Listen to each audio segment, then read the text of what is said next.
Hi folks, David Waring here again with InformedTrades.com and today's lesson of the day. In our last lesson we began a new module on choosing a Forex broker with a look at some of the factors which can make this process so confusing for traders. In today's lesson we're going to continue this discussion with a look at two of the most important factors to consider when choosing a Forex broker: regulation and financial stability. So let's get started.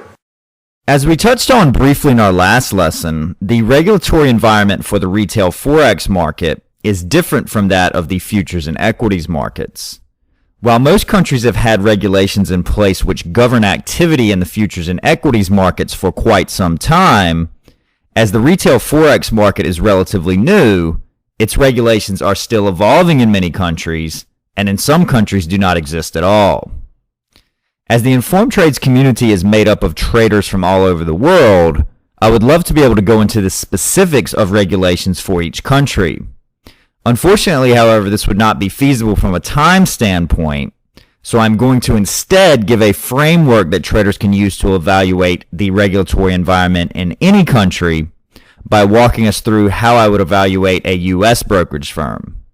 For those of you who have knowledge of or questions on the regulatory environment in other countries, I encourage you to post these comments in the comment section of this lesson at InformedTrades.com.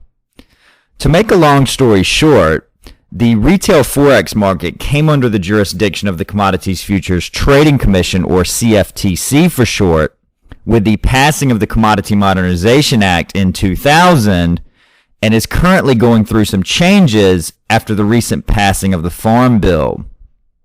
The industry body that currently enforces the laws set by the CFTC is the National Futures Association, or NFA for short.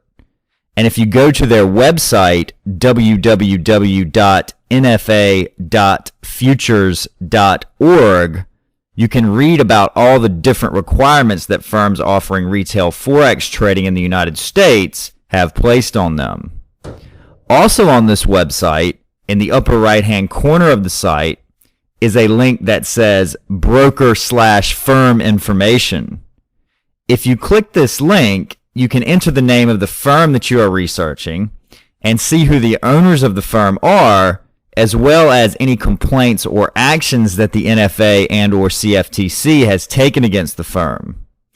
One thing to keep in mind here is that, as we covered in our last lesson, there are many firms with very few clients who offer Forex trading, so it is important to consider the size of the firm when researching complaints so you can make sure you're comparing apples to apples. The next web page that is of interest to many traders when researching the firm to trade with is the CFTC's financial data page, which reports how much capital each Forex broker has. This is important because, unlike in the stock and futures markets, if the Forex broker you are trading with goes bankrupt, your account is not protected under current regulations. If you visit the page for this lesson on InformedTrades.com, I have included a link to the CFTC's financial data page where traders can get up-to-date figures on the financial stability of U.S.-based Forex brokers just below this video. After clicking this link, you will see a report with all the U.S. futures and Forex firms listed on the left-hand side. Then, scrolling across the top, there are two columns which are important. The first is the column that says Net Capital Requirement. This is the amount of funds that the firm is required to have in liquid assets, or in other words, assets that are easily convertible into cash. This number is set by the CFTC to make sure that a firm has enough cash on hand to cover itself should something go wrong. If a firm drops below this requirement, the CFTC will step in and shut the firm down in order to protect client funds.